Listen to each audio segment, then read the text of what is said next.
It has begun. As you can see, it's only like 7 o'clock or so. Sun's dropping. It's cooler in the air. Now, it's getting cooler in the evening.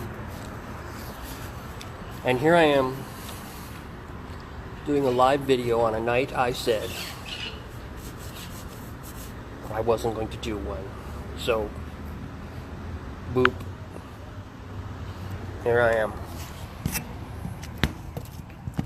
And the only reason I'm saying that is because I was sitting here eating my salad, last of my salad from my Taco Tuesday. And I'm reading, all of a sudden I'm starting to come across Kavanaugh stuff, so I started looking it up. I can't believe this shit. A new allegation. Was it the third one? That's apparently isn't based really on fact or evidence. It's surmised. Nothing about this is based on evidence. Look, if the guy did what he did, okay. Of course, high school, I don't know.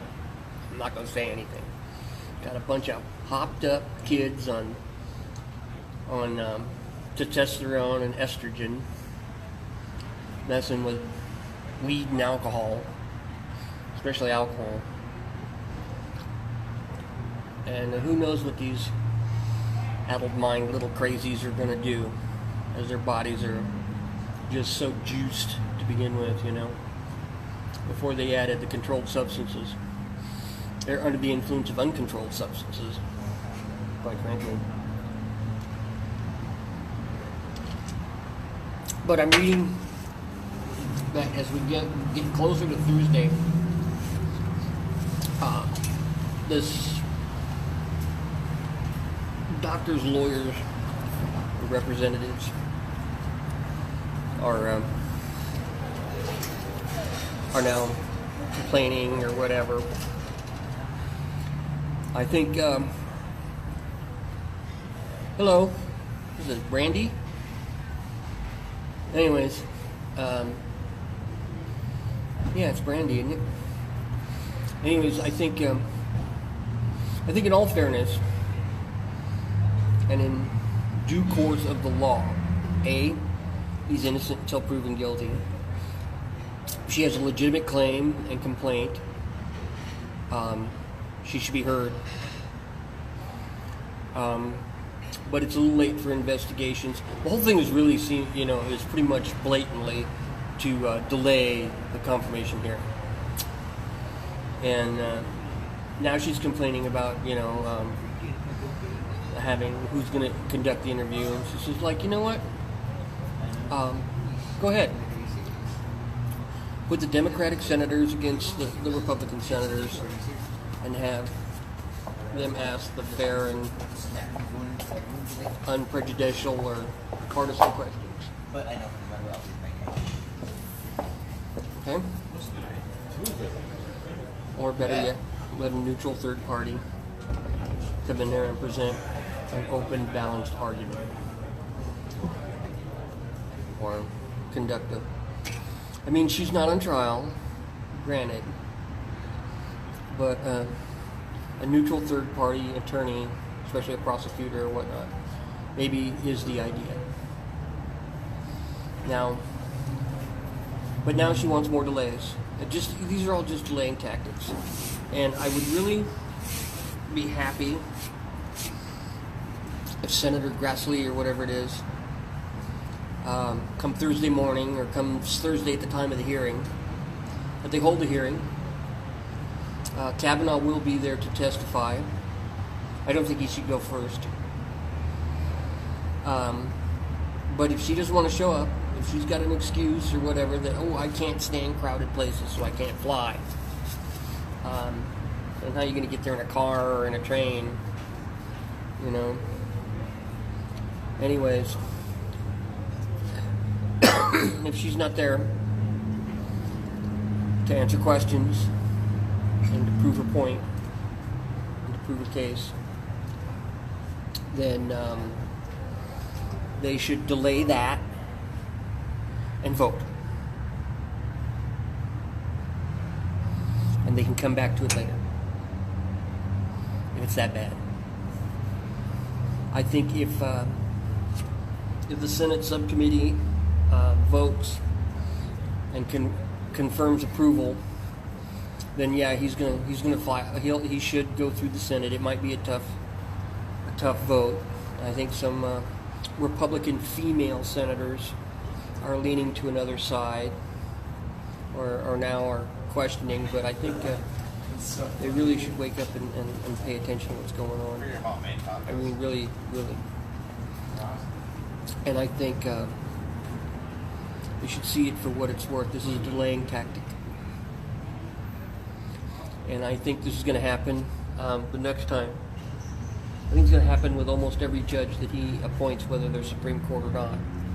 With their 10th Circuit or whatever high courts that are whatever seats in the courts that are open below Supreme Court. But I have a feeling that Ruth Bader Ginsburg isn't going to make it much longer. Trump may have a chance to put another one on the bench. And yes, that's going to change the face of the courts. That will definitely change the face of the courts.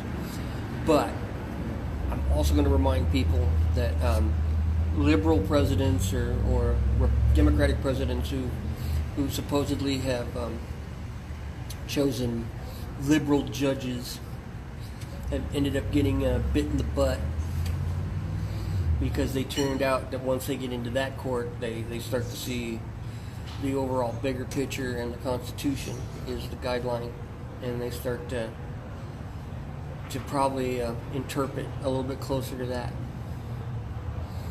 You know? You never know. It's happened to Republicans, it's happened to conservatives as well. That a judge goes a little more liberal.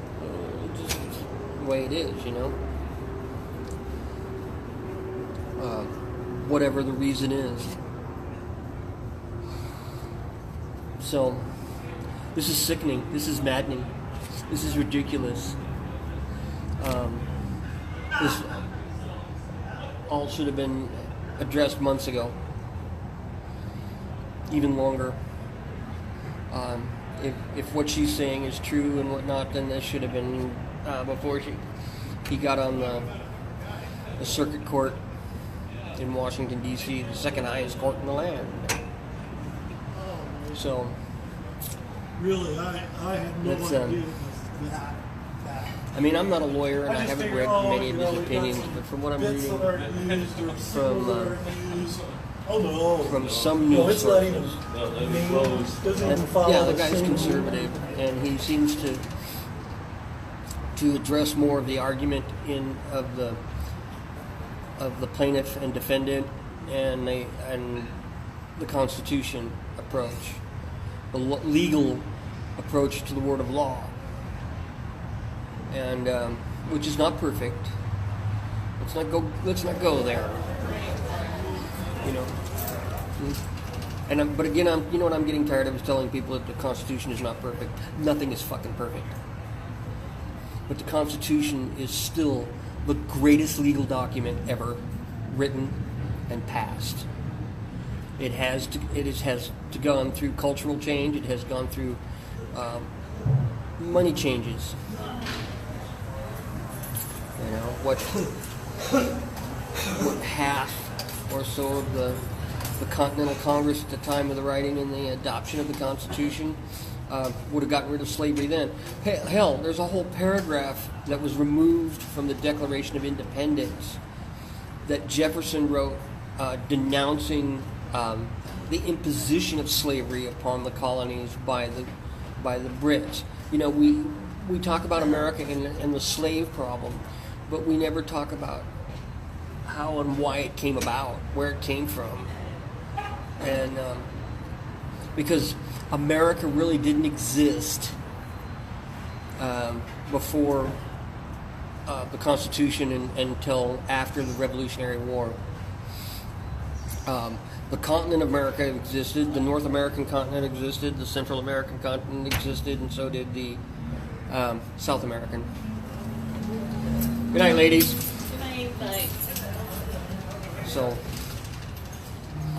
it's bullshit. It is bullshit. I don't know how many people are watching and how many are still watching. I don't know if Brandy's still there, and looks like Carl was there for a while. I'm just tired of it. You know, I think at this point, and whatever the, you know, if Grassley calls for a vote, it's going to be funny to see how the Democrats react. Are they really, really willing to throw the last vestige of this election in the trash, and the next one, and maybe many in the future?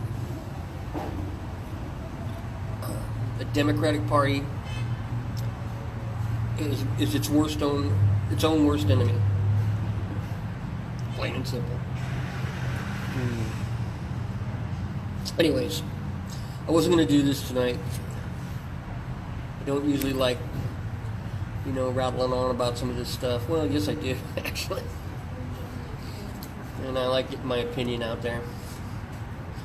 And like I said, if you agree with it, let me know. If you don't, let me know. That's the whole point. You don't have to be sitting here watching this video while it's live and while I'm on right now. In an hour or in a week, it'll still be up, and you can watch, come across it, and watch it. Oh, hey, I wonder what Dave's got going on today, and you can comment afterwards. And I really wish more would. It just, the state of the American political scene is in turmoil, and it's ridiculous. And you know what? I think the fact that they're making such a big deal about how the world laughed at Trump when he talked about his record and whatnot only goes to prove that one, I didn't see anything on the news. I saw people talking about it, but I didn't see any video or anything else like that on the news. I don't think they allow video and much video in the council chambers of the UN. But you know what? You go back and you write on that, and you make your comments about that, and you realize, who the fuck gives a shit about what the world thinks? You know what? Learn your history. And don't give me the what is it? The Southern strategy of the Republicans, because that is just a bullshit argument and dodge. You know? I mean, come on. If it was reversed, wouldn't the Democrats have a strategy for the South? Didn't they have one to counter the Republican one? Doesn't the Republican Party and the Democratic Party have strategies on how to get their candidates elected in various parts of the country? It's common sense. It's common sense. But because it's this, you know, it's like, I can go out, I'm a registered Democrat, right? So that means I can probably go out and raid. Apparently, from what I've seen from history. And there are those out there. I talked to a gentleman, well, I'm not even going to use that word, but somebody online about it one time, and he brought up that whole Southern strategy. But then I brought up the fact that the Post and everything was claiming something about the first time a party held the Congress, and they shut it down, you know. Well, it's not. It happened to Carter 3 or 4 times, 5 times, I think. But you know what his response was? Well, that was Carter, and that was the 70s. Dude, wake up.